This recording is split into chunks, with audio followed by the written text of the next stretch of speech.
안녕하세요. 고동진 목사입니다. 노년교회 성서대학 신약편 계속되고 있습니다. 우리가 지난 시간에 보았던 갈라디아서를 보고 갈라디아서를 이어서 이제 야고보서를 보겠습니다. 목사님 왜 신약성경 순서대로 안 나가시고 이렇게 왔다 갔다 하면서 보시나요? 이렇게 질문을 하실 텐데요. 자, 이 그림을 보시죠.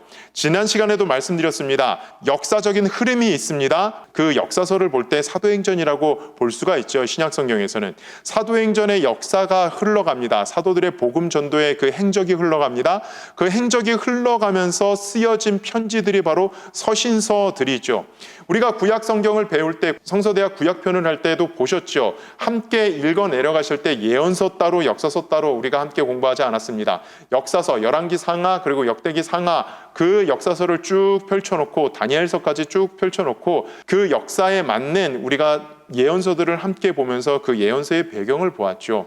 마찬가지로 신약성경도 이제 그렇게 읽어가려고 합니다. 갈라디아서가 쓰여질 때쯤 예수님의 형제 야고보, 교회 지도자인 야고보에 의해서 한 편의 편지가 쓰여져서 터키 지역에 있는 믿음의 형제들에게 회람 편지가 들어가게 됩니다. 그것이 바로 야고보서입니다. 야고보서의 주제는 무엇일까? 우리는 야고보서 하면 어떻게 생각합니까? 뒤에 스크린에 보면은 James Faith in Action 이렇게 되어 있죠. 행동하는 믿음, 믿음의 행동, 행함 안에 있는 믿음 이렇게 표현할 수 있죠. 참된 믿음이 무엇인지 야고보서는 이야기를 하고 있습니다. 이렇게 볼 수가 있죠. 야고보서와 갈라디아서는 완전히 대척점에 있다라고 우리는 생각을 하게 됩니다. 왜냐하면 우리가 지난 시간에 보았던 갈라디아서는요, 믿음만을 강조하는 편지다라는 생각이 있습니다. 그리고 또 야고보서는 또 어떤 생각이 있습니까? 행함만을 강조하는 편지다. 이 두 편지가 참 상이하다라고 생각을 하게 됩니다. 그런데 여러분 가만히 읽어보시면요, 두 편지가 지향하고 있는 점은 하나입니다. 믿는 자들은 그 믿음에 합당한 삶을 살아가야 한다는 것이죠. 갈라디아서도 마찬가지입니다. 마지막에 주장하는 것이 무엇입니까? 믿는 자들은 성령을 따라서 살아가라는 것입니다. 그리고 야고보서가 주장하는 것이 무엇입니까? 참된 믿음은 바로 행함이 있는 믿음이다라는 것이죠. 보겠습니다. 야고보, 헬라어의 이름으로는 야코프라고 읽게 되죠. 야고보의라는 내용이 됩니다. 근데 영어 성경에 오면은요, 좀 이제 우리가 혼란이 옵니다. 왜 혼란이 오냐면은 야고보 발음이 틀려요. 발음이 완전히 바뀌어서 읽히게 됩니다. 왜 읽히게 되냐면은 제임스라고 읽게 되거든요. 야고보서를 찾아봐 라고 이야기하면은 영어 성경에서 야고보서 제임스를 읽어봐 제임스라고 하면은 이게 제임스가 야고보서인지 뭔지 이 발음이 틀리기 때문에 헷갈립니다. 왜 발음이 틀리냐면요, 헬라어의 야코프가 제임스로 변화된 이유가 있습니다. 자, 이 헬라어 야코프의 처음 자 이오타라고 하죠. 이 이오타가 영어의 J로 변환이 됩니다. J로 음력이 됩니다. 이 음력이 되는 이유가 무엇이냐면은 이 야고보 우리 한글말로 그냥 표현할게요. 이 야고보라는 그 이름이 헬라 지역으로 들어갑니다. 그래서 헬라어로 야코프라고 음역을 제대로 씁니다.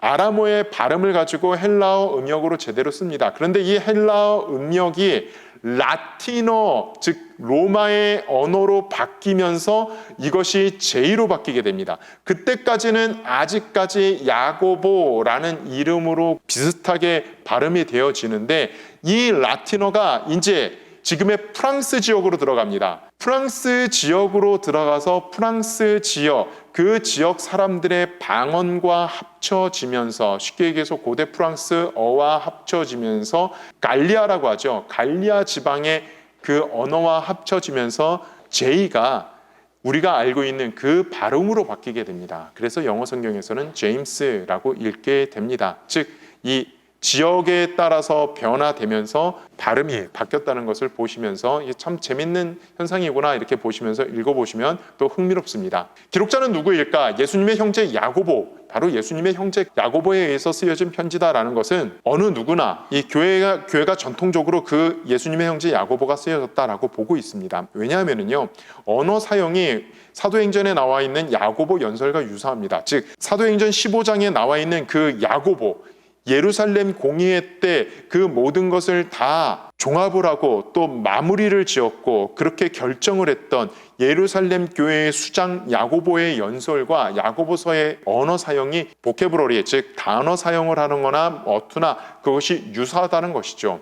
그리고 초대교회 상황에서 가장 적합한 인물이라는 것이죠. 이 편지를, 이 권위를 가지고 쓸 수 있는 사람은 바로 그 당시 예루살렘 교회의 수장이었던 야고보다라는 것입니다. 그리고 초대 교부들의 증언, 즉 후기 사도 시대 이후에 초대 교부들, 초대 교회 지도자들이 바로 이 편지는 그 야고보, 예수님의 형제 야고보가 쓴 거야 라고 증언을 하고 있기 때문에 야고보가 썼다라고 이렇게 보게 됩니다. 어떤 야고보요? 사도 야고보가 아니라 예수님의 형제 야고보라는 것이죠. 다시 한번 보겠습니다. 왜 예수님의 형제 야고보가 썼다라는 그 증거. 먼저 세베대의 아들 야고보, 사도 야고보죠. 이 사도 야고보는요, 순교를 당하게 됩니다. 44년에 순교를 당하게 됩니다. 누구에 의해서요?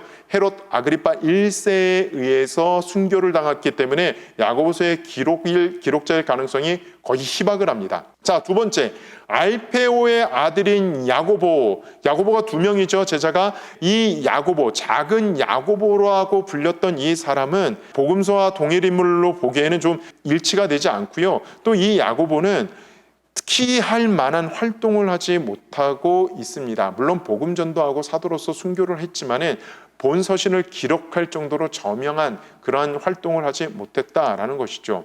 자, 그렇다면은 가룟 유다가 아닌 사도 유다의 아버지 야고보, 이 야고보가 이 편지를 쓸 정도로 그러한 사람인가, 권위를 가지고 있는 사람인가, 그 사람을 인정하는가? 그렇게 인정할 수 없다는 것이죠. 마지막 남은 예수님의 형제 야고보가 바로 그러한 권위를 가지고 예루살렘 교회를 이끌었고 예루살렘 교회의 그 권위를 가지고 바로 야고보서를 썼다라고 학자들은 또 교회는 보고 있습니다. 계속해서 보겠습니다. 야고보의 좀 독특한 특징이 있습니다.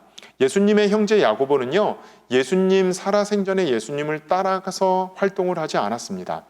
이 야고보는 언제 예수님을 따라서 활동을 하게 되냐면은 부활 승천하신 예수님을 만나고 나서 성령 오심, 성령의 충만함을 받고 나서 이제 믿는 자로서 활동하게 되고 교회의 반석이 되고 또 교회의 수장이 되었다라고 교회는 전통적으로 보고 있습니다. 그렇다면 수신자들이 누구인가? 라고 한번 생각해 볼 필요가 있습니다.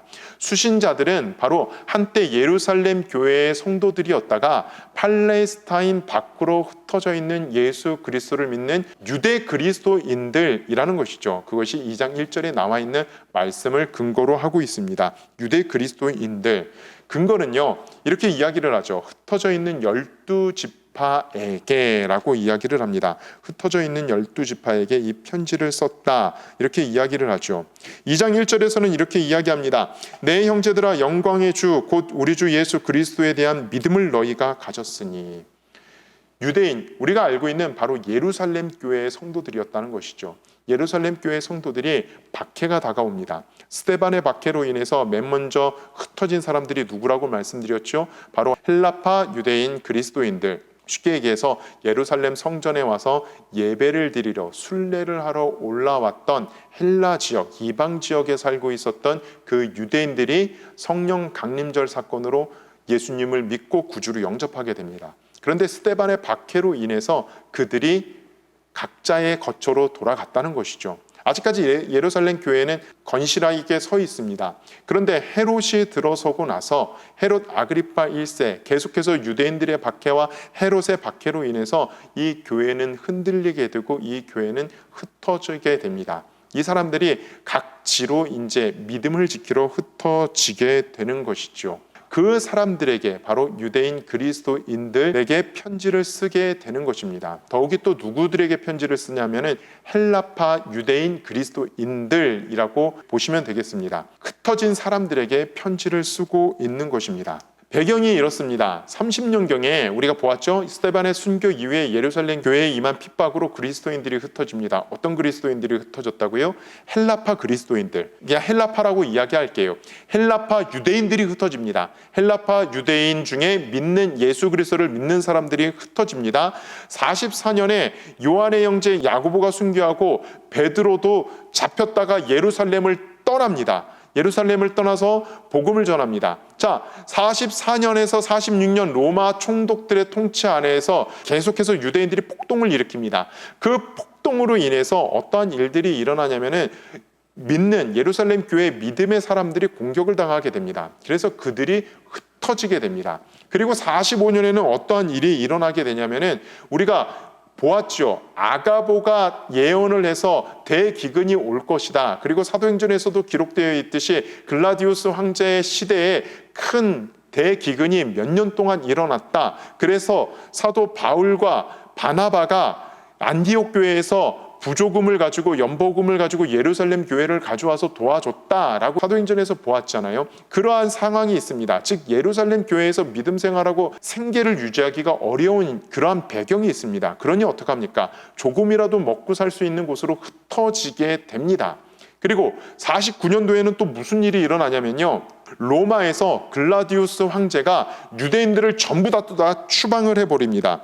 기록에 보면 왜 추방을 하냐면은 유대인들 중에 어떤 사람들이 크레토스라는 사람들로 인해서 선동이 되게 되고 계속해서 유대인들이 충돌이 일어났다라는 것이죠. 학자들은 이야기합니다. 이 크레토스가 그리스도를 잘못 번역해서 잘못 음역해서 크레토스라고 그렇게 전해져서 기록된 것이다 라고 대체적으로 보고 있습니다. 즉 예수님을 믿는 유대인들과 그렇지 않는 유대인들, 정통 유대인들이 계속해서 반목이 일어나고 서로같이 유혈사태가 로마시 안에서 일어납니다. 로마시 안에서 소동이 일어나니까는 49년에 글라우디우스 황제가 무슨 일을 하냐면 모든 유대인들을 추방을 하게 됩니다. 그 모든 유대인들을 추방을 하게 되면서 유대인들이 다시금 흩어지게 되죠. 믿음의 사람들이 공격을 받게 되는 그러한 일들이 일어나게 됩니다. 유대인 추방령에 의해서 추방되는 사람, 대표적인 두 사람이 사도행전에 나오죠. 바로 브리스길라와 아굴라가 그때 추방되어서 고린도에서 사도 바울을 만나게 됩니다.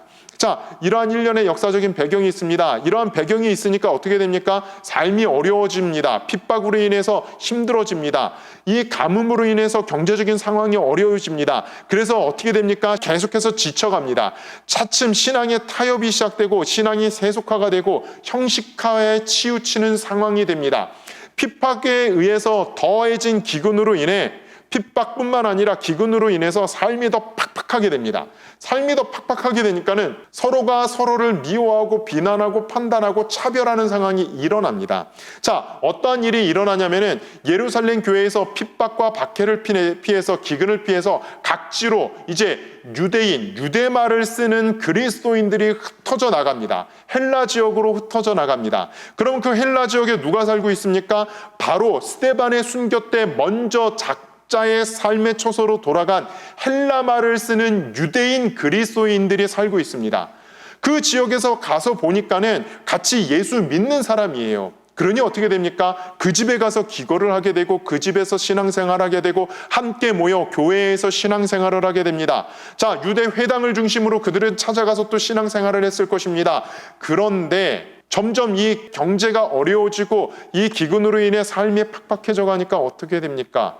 삶의 근거를 가지고 있는 헬라말을 쓰는 유대인들이 유대말만을 쓰는 그 사람들 처음에는 잘 섬겨주다가 자기의 삶이 어려워지니까 그들을 비난하고 그들을 판단하고 그들을 쫓아내게 됩니다. 특히 가난한 자를 차별하는 상황이 일어나게 됩니다.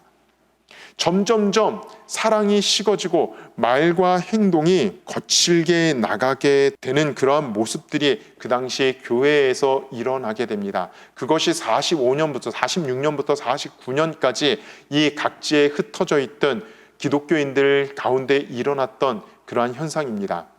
처음에 초대교회는 사랑의 교제가 이루어졌던 교회입니다. 그런데 그 사랑의 교제가 점점점 단절되는 현상이 일어나는 것이죠. 삶이 어려우니까 어떻게 됩니까? 나 먼저 챙기게 됩니다. 삶이 어려우니까 어떻게 됩니까? 가진 자를 우대하게 되는 그러한 현상이 교회 안에서 일어나게 됩니다. 이 소식을 예루살렘 교회에 있던 예루살렘 교회의 수장 그리고 모든 기독교인의 수장이라고 할 수 있는 야고보가 듣게 되고 예루살렘 교회에서 야고보가 권위를 가지고 편지를 쓰게 됩니다. 그래서 기록 연대가 바로 49년경이다 라고 그렇게 볼 수가 있습니다. 그리고 그 기록 연대를 추정을 하는 것은 스크린에 보듯이 이방인 그리스도인 언급이나 그들과 유대 그리스도인들과의 관계에 대한 언급이 없기 때문에 바로 이때쯤 쓰여졌다. 라고 이야기를 할 수가 있습니다. 그리고 더욱이 중요한 것은 예수님의 가르침이 많이 있으나 사복음서의 언어랑 일치하지가 않고 있습니다. 사복음서와 구별된 언어로 이 편지가 쓰여진 것을 보게 됩니다. 그래서 복음서보다 앞선 편지다라고 이야기를 하고 있죠. 그리고 이 서신서에서는 교회라는 용어 대신 회당이라는 용어가 계속해서 쓰여지고 있습니다. 즉 아직 교회 조직이 발전하지 못한 상황이죠. 그러니까 교회 조직이 발전하지 못한 상황이니까 49년 이전 그때쯤 쓰여졌다라는 것이죠. 그리고 예루살렘 공의의 문제가 언급된 것이 없기 때문에 예루살렘 공의회 전에 쓰여졌다라고 보게 됩니다. 이것은 그냥 눈으로 보시죠. 바로 이러한 일련의 사건 가운데 이 야고보서가 기록되어지고 예루살렘에서 기록되어지고 또 인제 야고보서와 비슷한 시기에 갈라디아서가 기록되어진다라는 것을 기억하시길 바랍니다. 그리고 그때 이 49년 그때 로마에서는 유대인 추방령이 일어나게 되죠. 기록 목적입니다. 박해로 인해 환난과 시험당하는 그리스도인들에게 인내하도록, 이것은 인내를 온전히 이루도록 그렇게 격려하는 목적으로 쓴 것입니다. 그리고 두 번째로는 믿음과 함께 가는 행함의 중요성을 강조합니다. 내가 믿는다고 하지만은 행함이 나타나지 않는 것은 가짜다라는 것이죠. 그리고 진정한 믿음은 매일의 삶에서 실제의 삶의 행위로 드러나야 함을 그렇게 강조하고 있습니다. 그리고 마지막으로 성도의 삶에서 사랑의 실천함으로써 그 믿음을 보여주도록 권고를 하고 있는 것이 야고보 사도의 이 야고보서입니다. 첫 절은 이렇게 하죠. 하나님과 주 예수 그리스도의 종 야고보는 흩어져 있는 12지파에게 문안하노라. 그리고 끝절은 너희가 알 것은 죄인을 미혹된 길에서 돌아서게 하는 자가 그의 영혼을 사망에서 구원할 것이며 허다한 죄를 덮을 것이라. 영혼을 구원하는 일에 힘을 쓰라라고 이야기를 합니다. 전체를 보게 되면은 믿음의 자세에 대해서 이야기를 하고요. 참된 믿음의 모습에 대해서 이야기를 하고 마지막 믿음의 승리에 대해서 이야기를 하는 것을 보게 됩니다. 주된 주제는 바로 행함이 있는 믿음, 참된 믿음은 무엇이냐, 삶으로 드러나야 된다는 것이죠. 이렇게 놓고 볼 때 갈라디아서와 야고보서는 강조점이 다르지만은 우리 그리스도인들의 공통적인 삶을 말씀하고 있습니다. 바로 그것은 믿는 자답게 그리스도인답게 성령을 따라서 행하라라는 것이죠.